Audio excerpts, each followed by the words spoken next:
16장.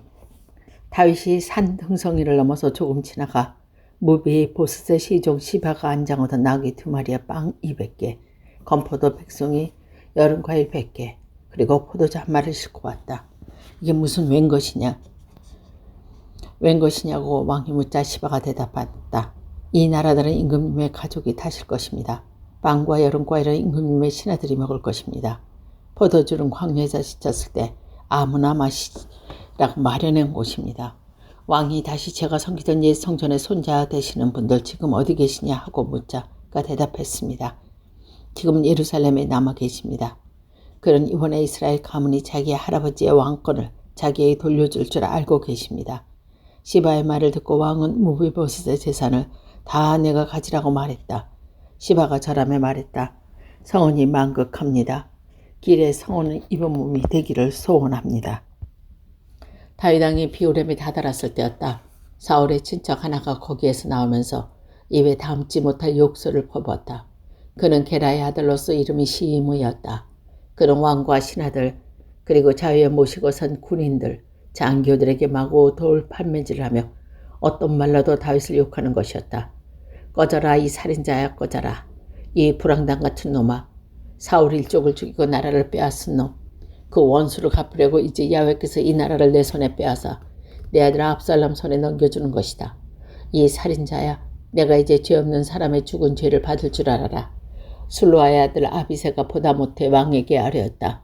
이 죽은 개만도 못한 놈이 무엄하게 임금님을 욕하는데 그냥 내버려 두십니까? 그때 술루아의 아들들이 한때서 모두 상관이 있어. 야훼께서 나를 욕하라고 저 사람을 보내신 것이라면 내가 어찌 감히 왜 이러시냐고 하겠소. 이렇게 말하고 나서 당이 나온 아베세와 모든 신하들에게 말했다. 나의 핏줄에서 태어난 자식마저 날 죽이려고 날뛰는 판에 베냐민 사람이야 더 말해 무엇하겠소. 야훼께서 시키는 일이니 욕하고 그냥 내버려 두시오. 혹시 야훼께서 내가 당하는 이 비참한 꼴을 보시고 오늘 받은 이 저주 대신 내게 복을 내려주실지 알겠소. 다윗이 이 생을 거느리고 걸음으로 옮기는데 시므이는 다윗이 가는 길을 따라 산등성이를 타고 올라오면서 먼지를 일으키고 돌을 던지며 대놓고 욕짓거기를 퍼부었다. 왕 일행은 요단강에 이르러 모두들 지쳐서 한심을 돌리고 있었다. 그러는 동안 압살롬은 자기가 따르는 백성들을 데리고 예루살렘에 입성했다. 아히도벨도 함께 있었다. 다윗이 측근히 있던 하르킷 사람 후세가 압살롬에게 나와 외쳤다. 임금님 만수무강하십시오. 임금님 만수무강을 빕니다. 그러자 압살롬이 후세를 꾸짖었다. 그대의 충성심이 왜 이 정도요? 가까이 보시면 이를 따라가지 않고 이렇게 남아있다니 웬 말이오? 후세가 압살롬에게 대답했다. 지당하신 말씀이오나 소위는 야훼께서 뽑으시고 이 백성과 온 이스라엘을 택해 세운 그런 분을 모시기로 하였습니다. 이제껏 섬겨온 분의 아드님 말고 소인이 누구를 섬기겠습니다. 전에 부왕을 섬기듯이 소인은 이제 임금님을 섬기겠습니다. 압살롬이 앞으로 무슨 해야 할지 의견을 묻자 아히도벨이 아뢰었다. 부왕의 궁궐이 지키라고 남겨두간 후군들과 관계하십시오. 임금님께서 친아버지마저 욕보인다는 소문이 온 이스라엘에 퍼지니까 임금님을 받드는 사람들의 의기 충전할 것입니다. 압살롬은 그의 말대로 궁궐의 옥상에 천막을 쳐 신방을 마련한 다음 온 이스라엘이 보는 앞에서 부왕의 후궁들과 관계를 했다. 그때 사람들은 하나님께 나가 말씀을 받듯 아히도벨의 의견을 받아들였다. 다윗도 그러했지만 압살롬도 그러했다. 17장. 아히도벨이 다시 압살롬에게 진언하였다. 소인이 이제 1만 2천 명을 뽑아가지고 오늘 밤으로 당장 다윗을 쫓아가겠습니다. 허락해 주십시오. 그가 지쳐 기가 꺾여 있을 때 덮치는 것이 좋겠습니다. 다윗은 그렇게 혼내주면 그가 따르던 백성에게 모두 도망칠 것입니다. 왕만 죽이면 백성들은 모든 신부가 신랑에게 돌아오듯이 임금님께로 돌아올 것입니다. 임금님께서 죽이려는 사람은 오직 그 한 사람뿐이므로 다른 백성은 머리카락 하나 다치지 않을 것입니다. 이 말은 압살롬뿐만 아니라 모든 이스라엘 장로의 마음에도 들었다. 그러나 압살롬은 하르킷 사람 후세를 불러들여 그의 의견도 한번 들어보았다. 후세가 들어오자 압살롬 아히도벨이 이러저러에게 말하라고 하면서 아히도벨의 말대로 하는 것이 좋을지 아니면 달리의 의견이 있는지 말해보라고 하였다. 이번 일만은 아히도벨의 의견이 좋지 못한 것 같다고 하여 후세는 압살롬에게 이렇게 말했습니다. 임금님께서 아시다시피 임금님의 아버지이신 그 부하들은 용사들입니다. 산악기로 말하면 새끼를 빼앗긴 곰과 같습니다. 더구나 임금님의 아버님 전력이 뛰어난 분입니다. 결코 자기 군사들과 함께 자지는 않을 것입니다. 아마 지금쯤 그는 굴 가져대 감쪽같이 숨어 있을 것입니다. 바울은 이제 시작인데 임금님의 군사들이 죽기라도 해서 압살롬을 따르던 군대가 패했다는 소문이라도 나면 사자처럼 용맹스러운 용사들이 간담이 서늘해질 것입니다. 임금님의 아버지뿐만이 아니라 그를 모시는 자들도 또 어떤 용사들이라는 것은 이스라엘이 다 알고 있습니다. 그러니 생략은 이러합니다. 단에서 부활 3배에 이르기까지 이스라엘에서 군인들을 바닷가로 몰해할 만큼 많이 모여들어 임금님께서 친히 거느리시고 진군하는 것이 좋을 것입니다. 우리는 그가 따르던 곳만 알아내고 땅에 이슬이 내리듯 덮쳐 그의 집안을 물론 그에 따르던 사람을 모조리 죽여 없앨 수 있을 것입니다. 만일 그가 어떤 성 안에서 피해 들어온다면 온 이스라엘이 그 성을 굵은 동아줄로 묶고 개천 바닥으로 끌고 내어 돌멩이 하나 남아나지 않게 할 것입니다. 압살롬과 모든 이스라엘 사람들은 아히도벨의 생각보다는 하르키 사람 후세의 생각이 낫다고 말했습니다. 그리고 그렇게 결정을 내렸습니다. 야훼께서 압살롬이 화를 입도록 아히도벨의 좋은 수를 걷기로 작성하셨고 일은 그대로 되었습니다. 그리고 나서 후세는 사독과 아비에달 두 사제에게 아히도벨이 압살롬과 이스라엘 장로들에게 이러이러한 의견을 내놓았으니 자기는 이러한 계책을 내놓았다는 것을 알리고 이렇게 일렀다. 당전 다윗에게 사람을 보내어 광야로 건너는 나르도에서 이 밤을 묵었다가 왕과 일행이 이변을 당할 터이니 곧 강으로 건너시오라고 전해주시오. 요나단과 하마스는 성에 들어가지 않고 알로겐 샘터에서 기다리고 있다가 어떤 하나가 소식을 가져오며 그것을 다윗 왕에게 가서 전하게 되었다. 그들은 남의 뛰지 눈이 않으려고 성 안으로 들어가지 않았던 것이다. 그런데 하나이가 그를 보고 압살롬에게 가서 일러바쳤다. 그것을 알고 두 사람은 얼른 도망쳐 바후림에 있는 어떤 사람의 집으로 뛰어들었다. 그 집들에 마치 운물이 있어서 그들이 그일로 들어가자 그 집 아낙네가 멍석을 가져다가 운물 어기를 덮고 그 외에 곡식을 넣어 감쪽같이 만들어 놓았다. 압살롬의 부하들이 그 집에 들이닥칠 때 아낙네에게 아마스와 요나단이 어디 있냐고 물으니 아낙네는 여기를 지나 저 물을 건너갔어요 하고 시치미를 뗐다. 그들은 사방을 찾으나 찾지 못하고 예루살렘으로 돌아갔다. 그들이 가버린 후 두 사람 우물에서 나와 급히 다윗 왕에 가서 아히도벨이 왕의 일행을 잡으려고 짜냈다는 계략을 알리면서 어서 지체 말고 강을 건너야 한다고 하였다. 다윗 일행은 그 요르단 강을 건넜고 날이 밝기까지 강을 건너지 못한 사람은 하나도 없었다. 한편 아히도벨은 자기의 계략이 깨진 것을 보고 나귀의 안장을 얻어 곧장 자기 성으로 돌아가 집에 가서 숙구들에게 유언을 남기고 묵을 메어 죽었다. 그는 선산에 묻혔다. 다윗이 마하나임에 이르렀을 때 압살롬은 전 이스라엘 군을 거느리고 요르단강을 건넜다. 압살롬은 요압 대신 아마사의 총사령관으로 임목했다. 아마사는 이스라엘 사람으로서 그의 아버지 이름을 아드라했다. 그런데 그는 요압과 이종간으로 그 이모의 이름은 수르하였다. 어머니의 이름은 아비가일이었으며 외조부의 이름은 나하스였다. 압살롬은 이스라엘 군대를 거느리고 와서 길르앗 지방에 진을 쳤다.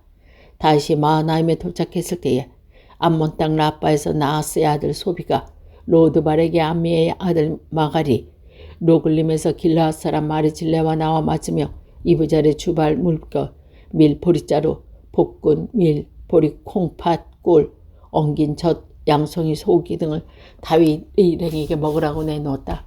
일행이 광야를 지나오는 동안 굶주리고 목이 말라 지쳤으니 생각하고 가져왔던 것이다. 18장 다윗은 부하 장벽을 점호하고 천인대장 백인대장을 세웠다. 그리고 다윗은 정군을 셋으로 나누어 한 부대 요압의 한 부대는 수르야의 아들 요압의 친동생인 아비새에게 한 부대는 갓사람 이때에게 맡기고 나서 정군에게 나도 너에게 같이 나가겠다고 선언했다. 그러자 장병들이 모두 말렸다. 임금님께서 나가시면 안 됩니다. 적은 우리가 도망친다 해도 거들떠보지 않을 것입니다. 우리가 한반도쯤 죽는다고 해도 다해다니 여기지 않을 것입니다. 하지만 임금님의 한 몸은 우리들의 10,000명 값에 칠 것입니다.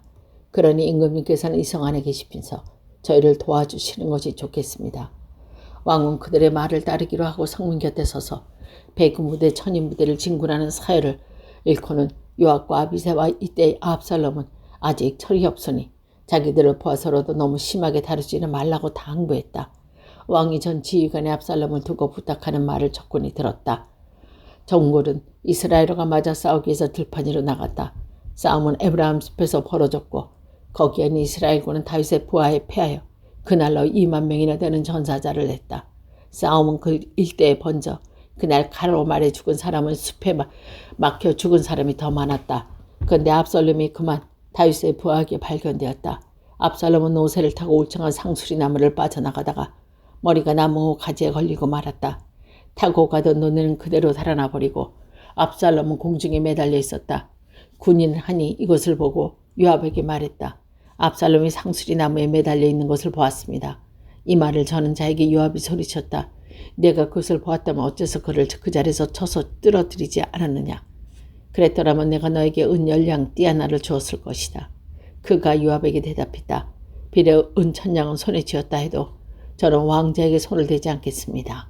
저희는 왕께서 장군과 아비새와 이때 당신을 생각해서라도 젊은 압살롬을 보호해달라고 당부하신 말씀을 들었습니다. 근데 어떻게 제가 목숨을 내걸고 이런 불충한 일을 하겠습니까? 왕께서 결국 아시게 될 테인데 그때는 장군님을 모르시는 채 하실 게 아닙니까? 요압은 너와 이렇게 꿈을 꾸리고 있을 때가 아니다 하며 장 3개를 연거푸 던져 상수리 나무에 매달린 채 살아있는 압살롬의 심장을 찔렀다. 그러자 요압의 무기를 들고 다니던 군인들이 달려들어 그를 쳐 죽였다. 요압은 큰 나팔을 불어 이스라엘군 충격을 중지시켰다. 다른 병사들은 줄일 생각이 없었다.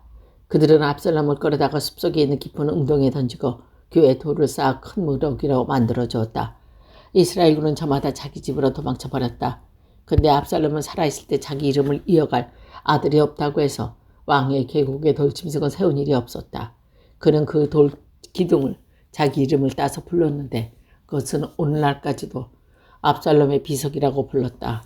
사독의 아들 아히마스가 왕에게 달려가 야훼께서 임금님을 원수들 손에서 구해 소식을 전하겠다고 자원했다. 그러나 요압이 말렸다. 오늘 일은 희소시라고 전할 사람은 내가 아니다. 후에 그럴 기회가 있을 것이다. 왕자가 죽은 날인데 오늘 이것을 희소식이라 가져가겠느냐. 요압은 구스 사람 하나를 불러 내가 가서 본대로 임금께 아뢰어라 하며 떠나보냈다. 구스 사람은 요압에게 절을 하고 나서 달려갔다. 사독의 아들 아히마스가 다시 요압에게 청했다. 무슨 일이 생기더라도 저 구스 사람의 뒤를 따라가게 해주십시오. 아히마스는 이 소식을 가지고 갚아와서 아무런 성과가 없을 텐데 왜 자꾸 가겠다고 하느냐 하고 요압이 타일렀으나 그는 어떠한 일이 있어도 가겠다가 했습니다. 하는 수 없이 요압이 그러면 가보아라 하자 아히마스는 요나단 분지로 달려가 구스 사람을 앞질렀다. 그때 다윗은 바깥 성문과 안성문 사이에 앉아 있었는데 보초병이 문 위에 올라가 살피다가 웬 사람이 혼자서 뛰어오는 것을 보고 왕에게 소리쳐 알렸다. 왕을 혼자라면 좋은 소식을 가지고 오는 것이겠지 말하였다. 그 사람이 점점 가까이 다가오고 보초는 또 한 사람이 달려오는 것을 보고 성문께 대고 소리쳤다. 또 한 사람은 혼자 달려오고 있었다. 왕도 그건 좋은 소식을 가져오려는 것이라고 했다. 보초가 다시 앞에 오는 사람, 그 달리는 폼이 사독의 아들 아히마스 같았다 하고 왕은 그 좋은 사람이니 희소식을 가지고 왔을 것이다 하고 말했다. 이과 아히마스가 왕 앞에서 나와 문안을 드리고 얼굴을 땅에 대고 엎드려 아뢰었다. 왕 앞에서 나와 문안을 드리고 얼굴을 대며 왕은 철부지 압살롬이 무사하냐고 물었다. 요압 장군이 소인을 보낼 때 큰 소리로 벌어졌습니다마는 무슨 일이 있는지 알 수 없습니다. 아마스가 이렇게 대답하자 왕은 그에서 비켜 서 있으라고 하였다. 아마스가 물러나 곁에 서 있는데 구스 사람이 하나 와서 아뢰었다. 임금님 좋은 소식입니다. 오늘 야훼께서는 역적을 벌하시고 임금님을 그들 손에 건져내셨습니다. 왕이 그에게도 철부지 압살롬은 무사하냐고 묻자 구스 사람이 대답했습니다. 임금님은 대적하여 반역하는 자가 누구인지 그가 당한 일이 뿌하게 되기를 바랍니다. 19장.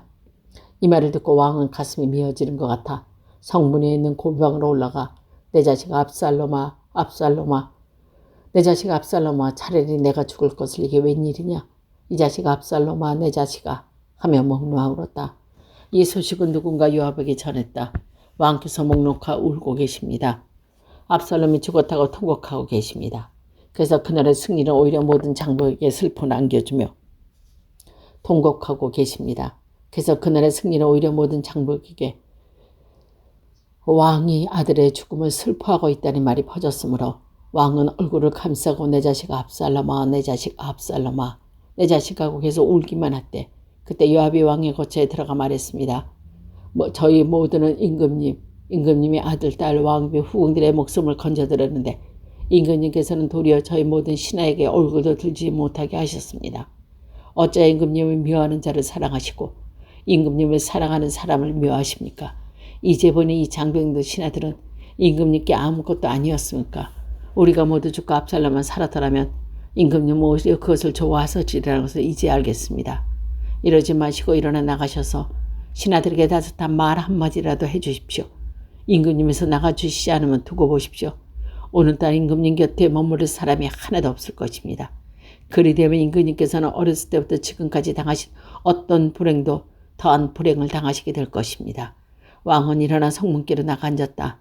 보아라, 왕께서 성문에 나와 앉으셨다. 이 말이 적군에 들리자 모두들 왕 앞에 모였다. 한편 제각기 집으로 도망쳤던 이스라엘 사람들은 모든 족속은 사이가 서로 은원이 분분했다. 다윗 왕은 압살롬에게 쫓겨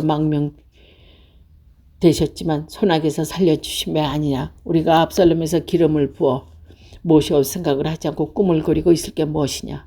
이스라엘 백성들이 저희들끼리 하는 말이 왕에 들어갔다. 다윗은 사독과 아비아달 두 제사장에게 전개를 보냈다.